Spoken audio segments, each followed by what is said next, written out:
Okay, I would like to call the May Zoning and Appeals Board to order.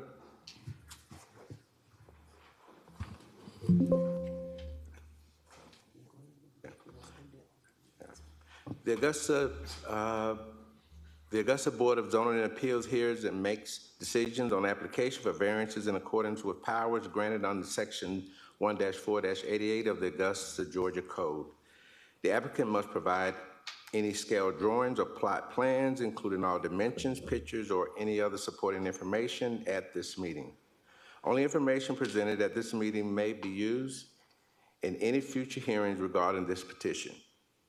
Any person affected by the board's decision may file an appeal with the Superior Court of Richmond County, Georgia, within 30 days of the decision of the board.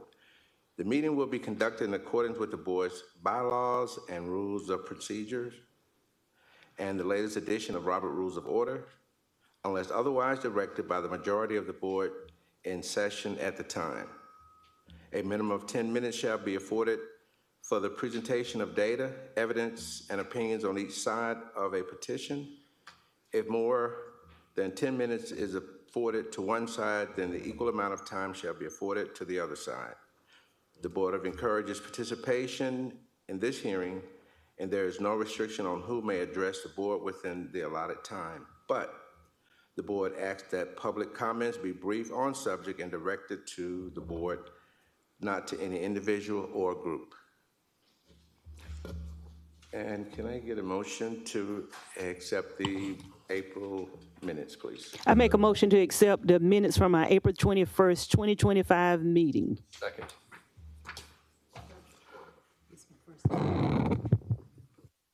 All in favor? Aye. Motion carries. Minutes have been approved.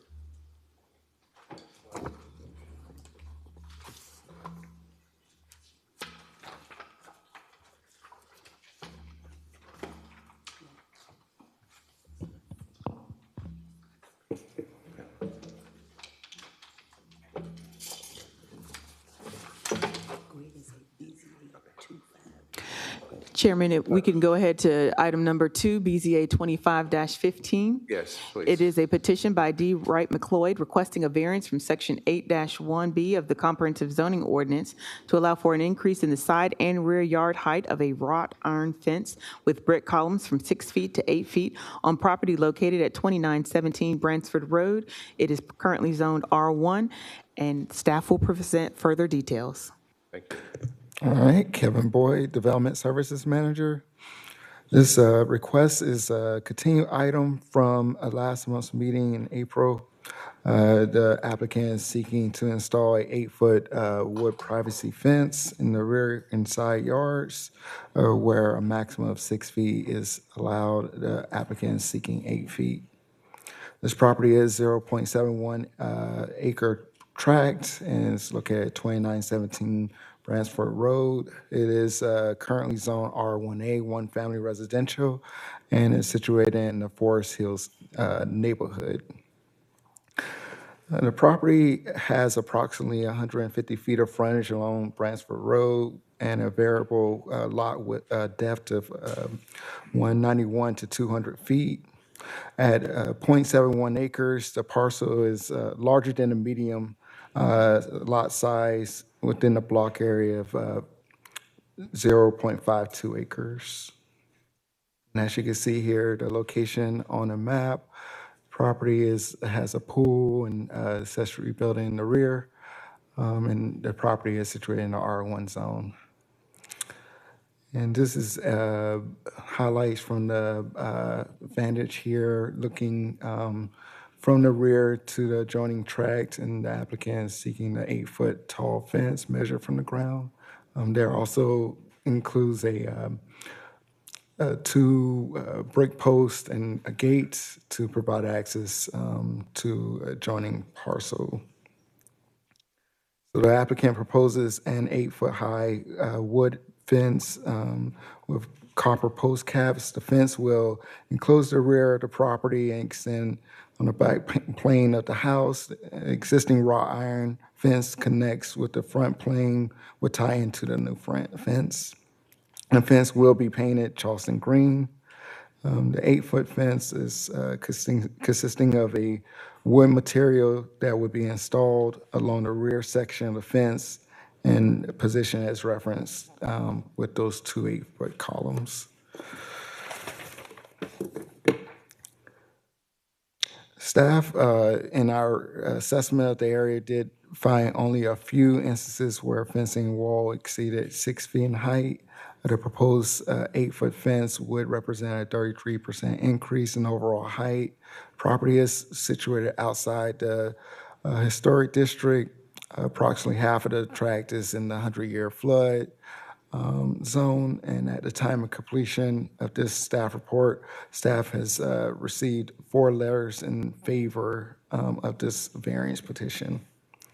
And so mainly the request was postponed because of one condition. The applicant wanted more insight on the compliance with the flood prevention ordinance. We did a review of our ordinance, and it does not provide any language on fencing and requirements and being in the flood zone. We did look and did some research on the FEMA site and other local jurisdictions. And they talked about breakaways, which is more relevant for floodway properties. But there are also flood-resistant materials that could be applied to the fence to mitigate for the location there in the flood zone. And that concludes staff's presentation. Thank you. Is there the petitioner for this variance? If you would come up to the mic, state your name, address for the record. Yes, Mr. Chairman, my name is Wright McLeod, and along with my wife, reside at 2917 Bransford Road. Like many homes devastated during the hurricane, all the vegetation and the fence that was originally there were all destroyed. There's actually nothing in the backyard now except for those 2 posts. The lot slopes significantly from Bransford Road back to Fox Spring. And if you could go back, Kevin, to the picture. So that is actually what used to be the back of the lot. That's actually my parents' house. So the houses are back to back.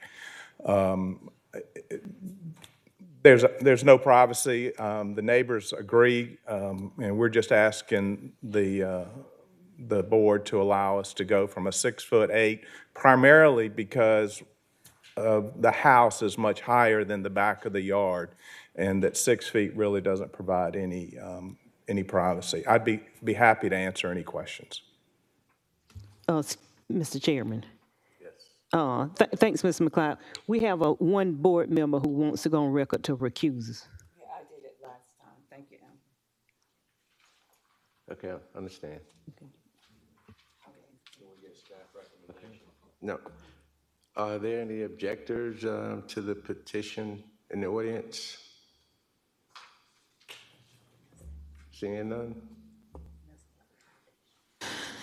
The Planning and Development staff is recommending denial of the application because it does not meet the criteria as set forth in Section 33 of the Comprehensive Zoning Ordinance. Should the board move to approve the applicant's request, the staff is recommending the following conditions. Allow for installation of an 8-foot high wood privacy fence along the rear and side lot lines as shown on the conceptual site plan.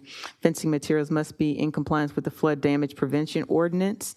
And just for further clarification on that, because that is a condition, the way the fence is typically installed for a privacy fence, it would not allow for the free flow of water. So if you're talking about today what the variance would actually be towards, it would be just the height, because the makeup of that fence being wood board, if there were to be watershed flooding, it would cause problems with how the water would flow. So I want to clarify that even though it says on here, fencing materials must be in compliance with the flood damage prevention ordinance, that's where you're going to run back into that same problem of boards tend to prohibit water from flowing freely. Mr. Chairman, if I could comment, The discussion involves what are referred to as riparian rights. And regardless of which way this board or this body goes, no fence can either impede nor enhance the natural flow of water. I mean, that's just the civil law. So any wooden fence, whether it's mine or my neighbor's, has to have the way for water to go underneath it and continue. Water has to be allowed to go downhill. It is certainly not my intent to dam up water, nor is there any intent to accelerate or push the water in any certain direction into a certain neighbor's yard. Mr. McLeod, how long have you lived at this property? So I actually grew up at this house. So left, joined the Navy, retired from the Navy, and returned home, you know, wife and children in tow, and literally reside in the house I grew up in, and my parents built a house in the backyard. How many times has it flooded that you recall? We have not had any water problems in 15 years. So, and certainly there is no intent, nor will we create one. Mr. Chairman, Mr. McLeod, you heard staff's recommendation. Do you agree or do you oppose the staff recommendation? My concern initially was I didn't understand the staff recommendation. I am very comfortable with the requirement that we not create a mess or create flow. I get a little uneasy when there's a requirement that is not articulated in the code, and that's where we were last time was show me what I'm either agreeing to or what I'm disagreeing to. I agree to what the staff has said. All right, thank you, Mr. Attorney. We appreciate that so much, Mr. Attorney. Said, but I agree to it. I'll second his motion. May I make another comment, please, for clarification? Yes, please, go ahead. Because of the height of this fence, or the proposed height of the fence, if the board were to approve it, we would ask that the sides not go past the back plane of the house. So the back plane of the house, back towards the rear of the lot, be the 8 feet, not going all the way up to the front plane of the house. All right, well, we got a motion on the floor, don't we? Yes, you do. Mr. McLeod, you just going back with the same type of fence you had up there, right? No, sir. The across the front of the house, it's a wrought iron fence. So if that is I'm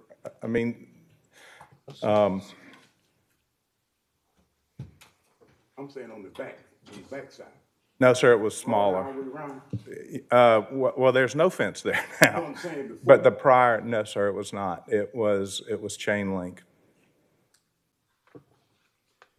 But based on what's highlighted on here, it looks like he's on the back left corner, he's on the back right corner. Based on what I'm looking at. Right, but as it was stated, it needs to be specific. So in an effort to clarify, So how would we, so you have a motion on the table in a second, so do we need an amended motion? Amended motion or a substitute motion? Let's see if we can get there this way. Okay. Mr. McLeod, do you agree not to bring the fencing in front of the back plane of the house on both sides? No, sir, I did not. I said, would you agree? If I could show the commission, Kevin, could you bring up the plat, please?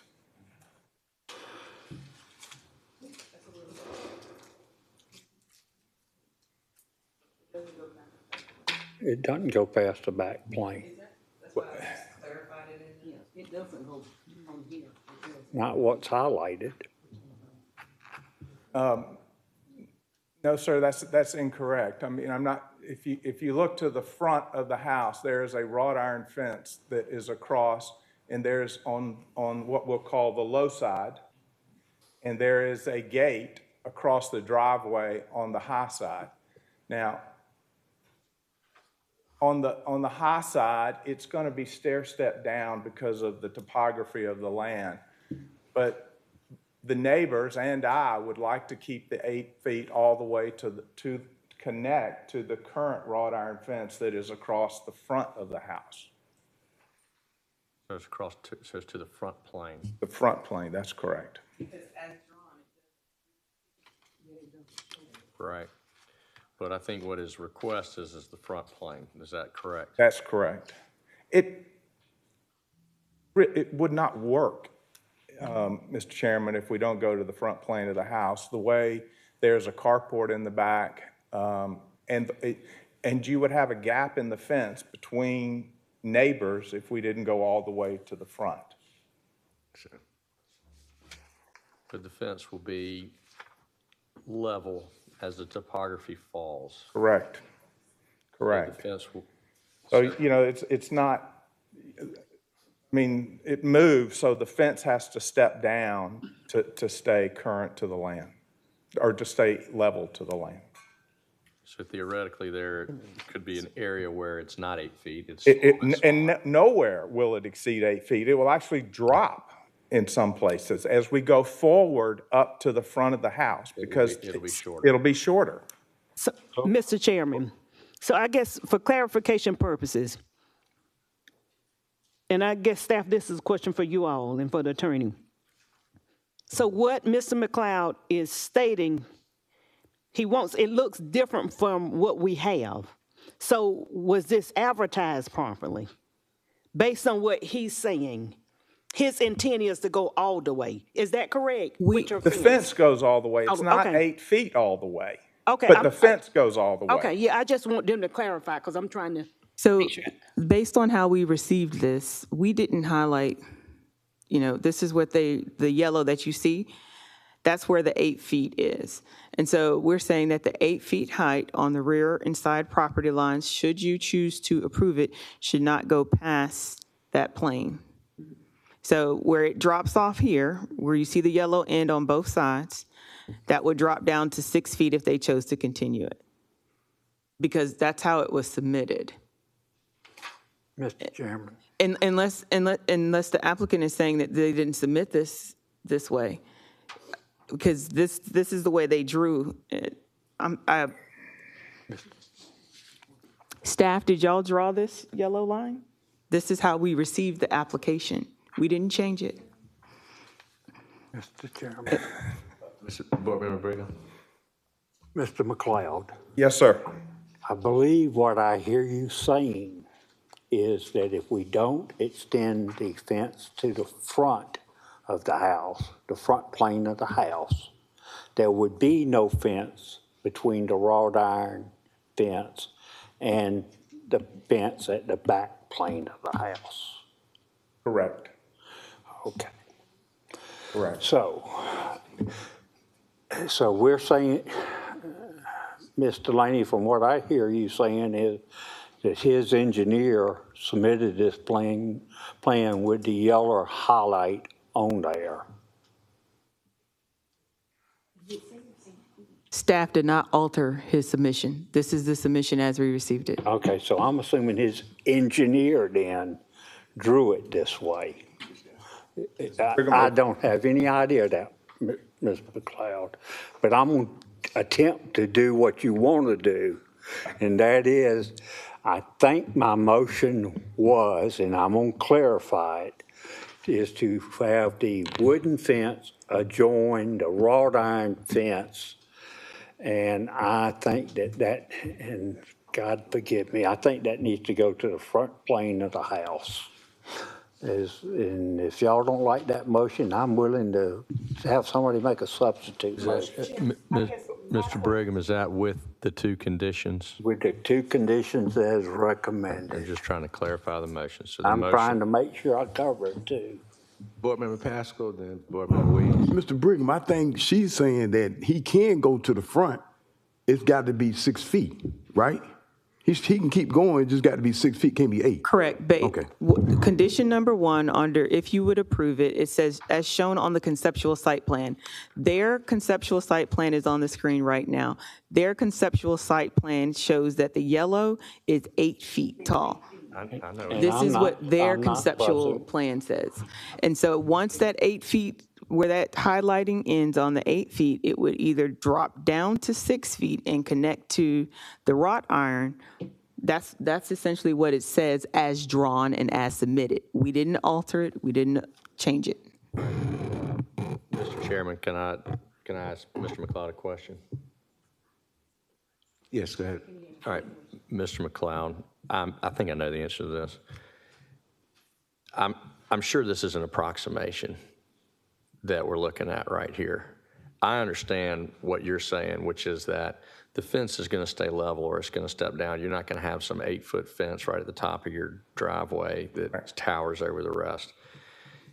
As you look at this, if we were to approve this based on what they're saying, which is a technicality that the approval is subject to this, right, this condition, can you accurately say whether or not you know how high the fence is going to be for that additional 20 feet?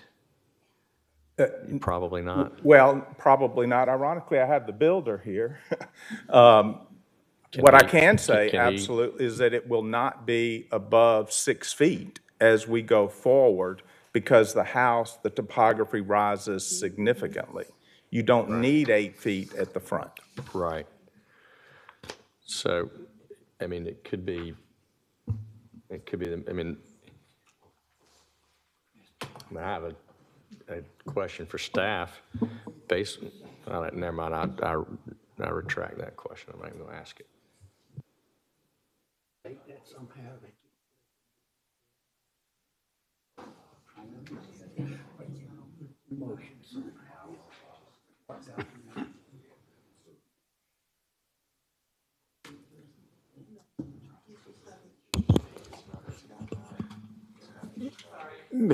There was a Mr. couple Chairman, questions. can I withdraw my motion and make a new motion? Board Member Brigham, yes. I would, Chairman, if you'll allow. So in doing this application, we've been in contact and we've been asking for samples of the material. We've been asking for drawings and things of that nature. And we had challenges getting the information and, and so we had to make our recommendation based on what was submitted because we did ask for clarification. We have email communication where we asked for clarification. And so this is how we end up with the highlighted stop. We asked for specific dimensions and measurements so that we could say, numerically where it would stop, where it would start, or if it would go all the way to the front plane. And we were not given that. So that's how we end up here. But we do have the communication where we were asking for more specifications. And that, we're taking into account both and we're trying to weigh the requests. But I want to be clear, we did ask for more detail so that we could put these numbers onto this recommendation, and they weren't provided in advance.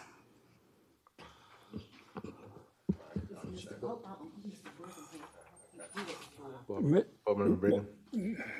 Can I get a ruling from the parliamentary whether I need to withdraw my motion, just start over? It was properly seconded. Yes, just withdraw it. You can just withdraw it. Do we have to vote on that?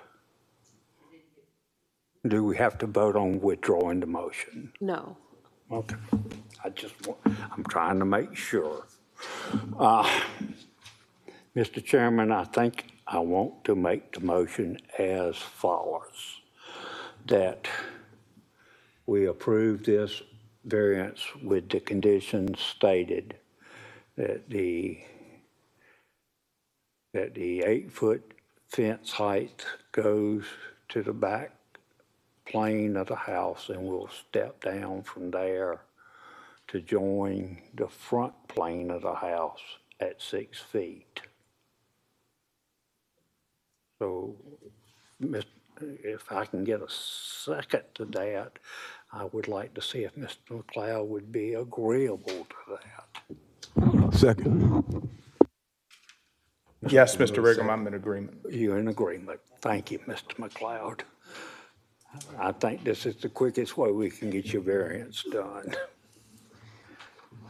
For clarification's sake, we want to make sure we have the motion captured correctly. The motion is to approve the fence at 8 feet as drawn, and then to the back plane of the house.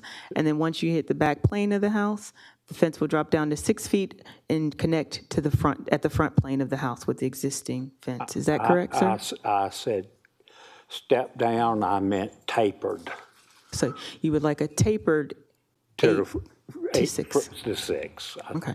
The motion on the floor is to approve an 8-foot fence to the back plane of the house with a tapered step down to 6 feet for the connection to the existing fence at the front. Is that right, sir? That was my motion. Okay.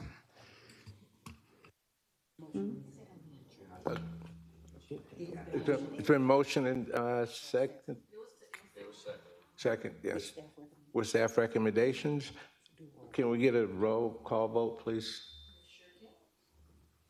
All right. We are approving BZA 2515 with staff, 2 recommendations. So Commissioner A. Williams, Board Member A. Williams, how do you vote? Approve. Okay. Board Member E. Williams? Approve. Board Member Morton? Approve. Board Member Brigham? Approve. Board Member Turner? Approve. Board Member Pascal? Approve. Board Member Trulock? Approved. All right, so BZA 2515 has been approved with the 2 staff recommendations. Thank you. You'll get Thank your you, Mr. approval letter in Chairman. the mail. Thank you so much.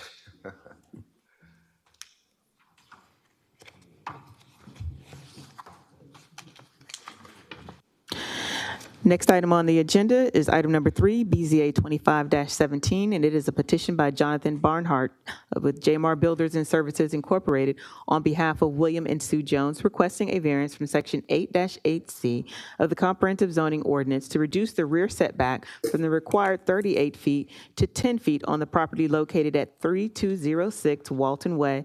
This is zoned R1, and it is on page 18 in your packet. Staff will give further details. Good afternoon, Ashley Catterton, Development Services Administrator. This request involves a 0.67 acre tract that's located along Walton Way. This property is zoned single-family residential and is situated in the Almond Place subdivision, and the applicant is seeking a variance to reduce the rear yard setback from 38 feet to 10 feet to allow for the construction of a new 3-car, 905 square feet garage addition to the existing house. The applicant states that the purpose of the new garage addition is to allow for a handicap-accessible garage.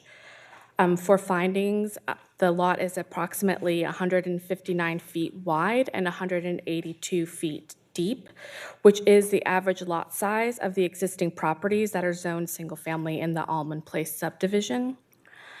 For Section 88C of the Comprehensive Zoning Ordinance, which requires a rear yard setback of 20% of the lot depth, but such setback need not exceed 50%. With the garage addition being attached to the existing house, the minimum rear yard setback would be 38 feet.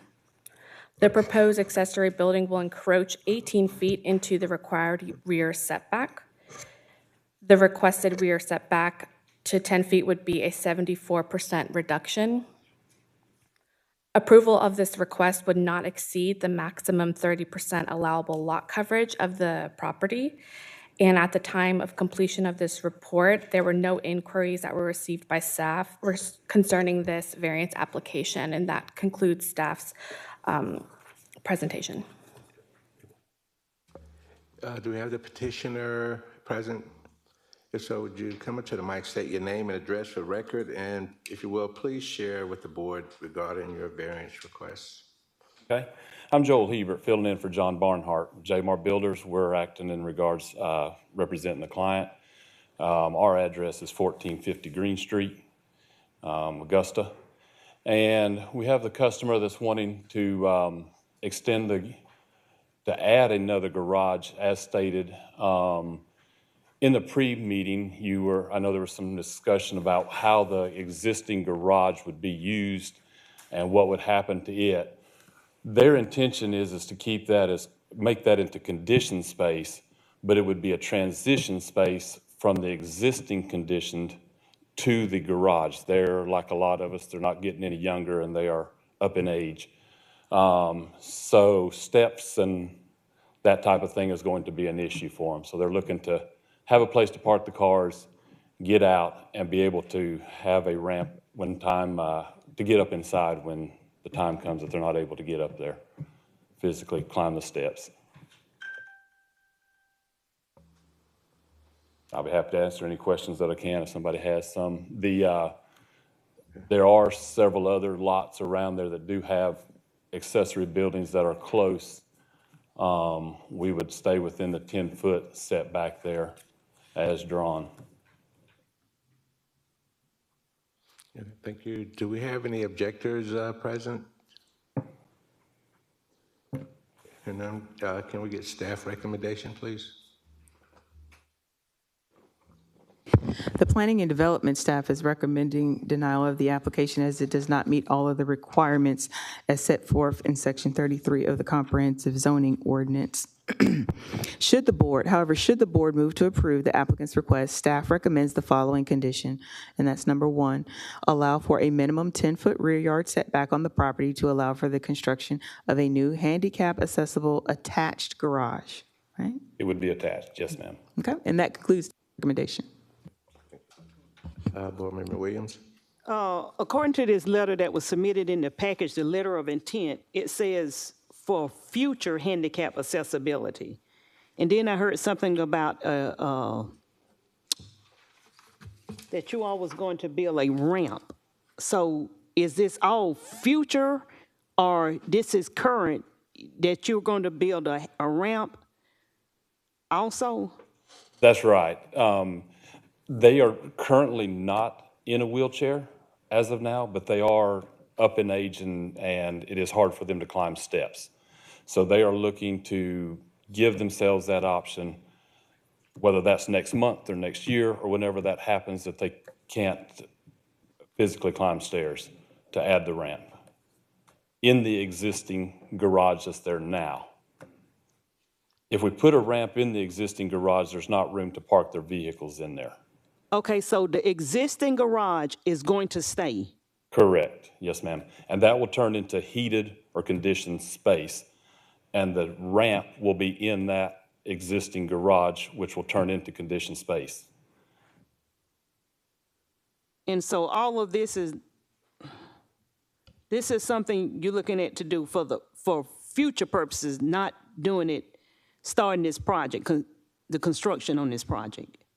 Currently, they are able to climb steps, but they are not, it's not far off where they're going to. So whether they haven't told us to start it now as far as the ramp, but they are expecting to need it shortly. I guess staff, can y'all kind of clarify? I guess this is kind of a little confusing to me. Maybe it's just me. The way we evaluated this particular application is we looked at the impact, and we looked at a couple of different things, of course, the 4 criteria. But the other thing is that this wouldn't be visible from the street. In addition to that, if this were a detached accessory structure, it would be allowed to be 10 feet off of the property line. So we took that into consideration when we wrote the alternative.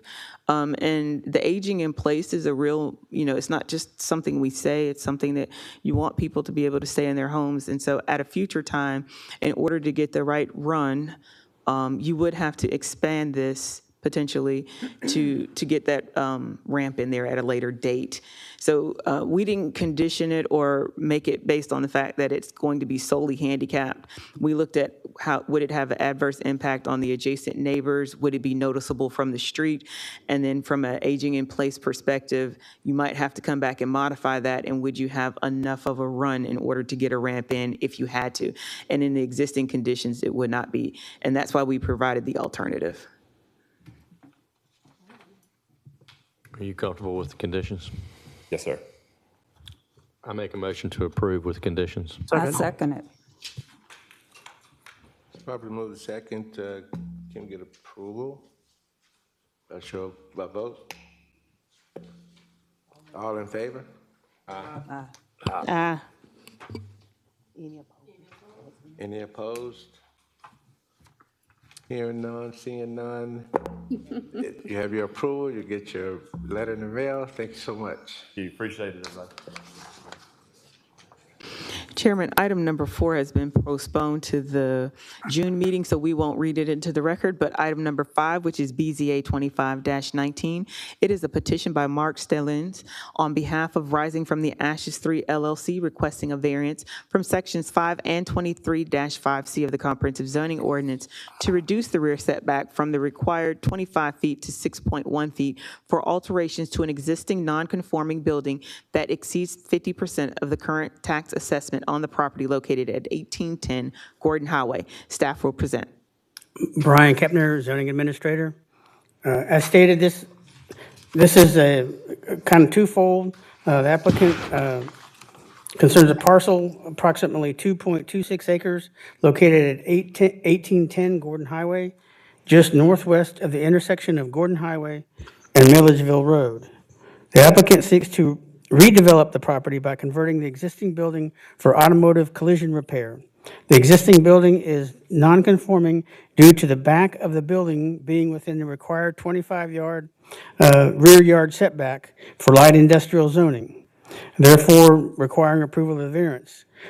In addition, because of this building is non-conforming and the proposed work to renovate the existing building exceeds 50% of the building's value, in accordance with the tax assessor's office, this variance is required so they can proceed with the alterations to the building.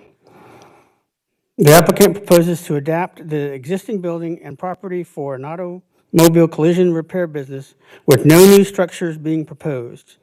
According to the tax assessor's office, the existing building was built in 1965.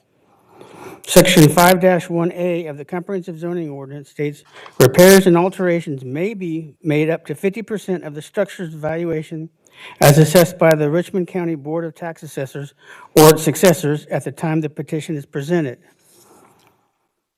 The applicant has stated that the cost of the proposed adaptation of the non-conforming building will exceed 50% of the value of the building assessed by the tax assessor, therefore requiring review and approval of a setback reduction by the Board of Zoning Appeals before improvements may commence.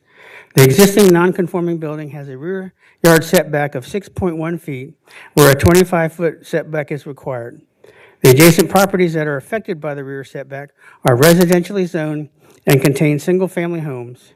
In addition, there is a private road running along their east property line directly adjacent to the rear of the property requesting the variance. The existing non-conforming building does meet the requirements of the front and side yard setbacks of 40 feet and 10 feet respectively. As a completionist report, staff has not received any inquiries from the public concerning this application, and that concludes staff's report. Thank you, staff. Are there any, the petitioner present? If so, would you please come to the mic, state your name, and if you will, please share with the board regarding your variance request. Yes, sir. My name is Tracy Bryant. I live at 3447 Conifer Trail, Evans, Georgia.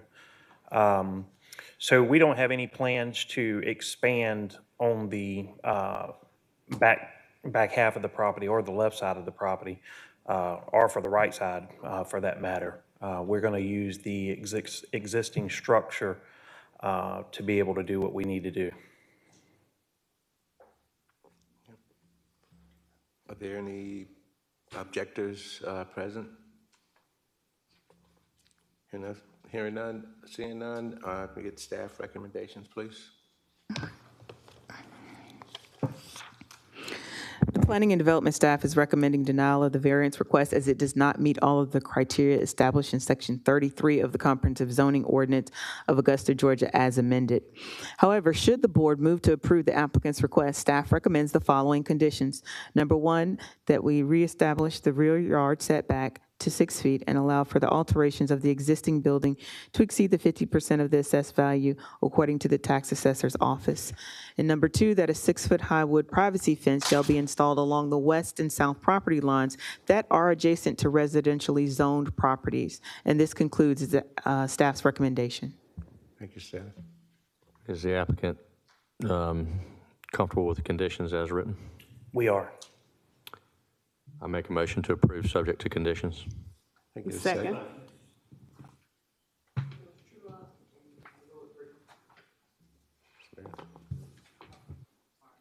It's been properly second. Are there? It was second. Yes. Okay. Are there any opposes? I'm sorry, all in favor? Aye. Any opposers? No opposers? Thank you. Thank you so much. You get your letter in the mail. Thank you very much. Do we have any thing from legal, please? Nothing from legal? Meeting is adjourned. Thank you so much.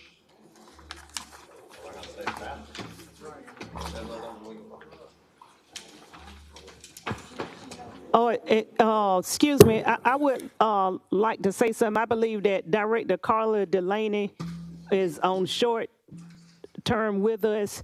And of course, I just want to say that it has been an honor, it has been a privilege, of course, to serve and work with her. I must say that her intelligence and what she has brought to the city has been unmatched. And I do believe that she has been an asset in her position, of course, as director. And I personally thank you for your service, and I thank you for all that you have done. Of course, I've learned a lot under you.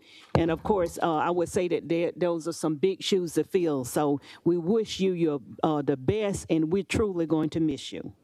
I second. Likewise. I got something to say too. Who's our GM? Because we losing all these good draft picks. We losing all these good draft picks. I'm serious. Who's our GM? I would like, Carla, where are you going? When are you leaving? When's your last day and when are you leaving?